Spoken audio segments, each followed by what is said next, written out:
Hi hello అండి, welcome back to our channel. ఈ రోజు నేను ఎక్కడికి వచ్చానో తెలుసా? మా పిన్ని వాళ్ళ ఇంటికి. కానీ నేను వచ్చేలోపే మా పిన్ని బతుకమ్మనైతే పేర్చేసింది.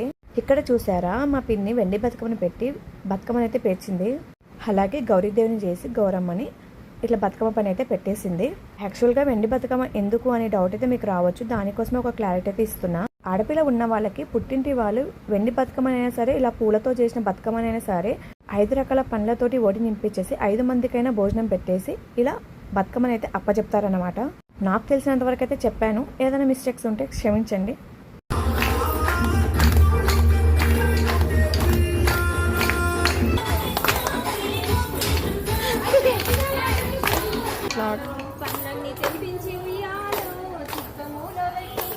ఇంకా మా వాళ్ళైతే ఫుల్గా డాన్సులు చేసి అలసిపోయారు. ఇంకా చెరువు దగ్గరికి అయితే వచ్చేసాము. నిజం చెప్పనా, ఫస్ట్ టైం నేను ఇలా బతుకమ్మనైతే నీళ్ళలో నిమజ్జనం చేయడం. ఎప్పుడు కూడా దూరం నుండి చూడడం తప్ప బతుకమ్మనైతే ఇలా నిమజ్జనం చేయలేదు.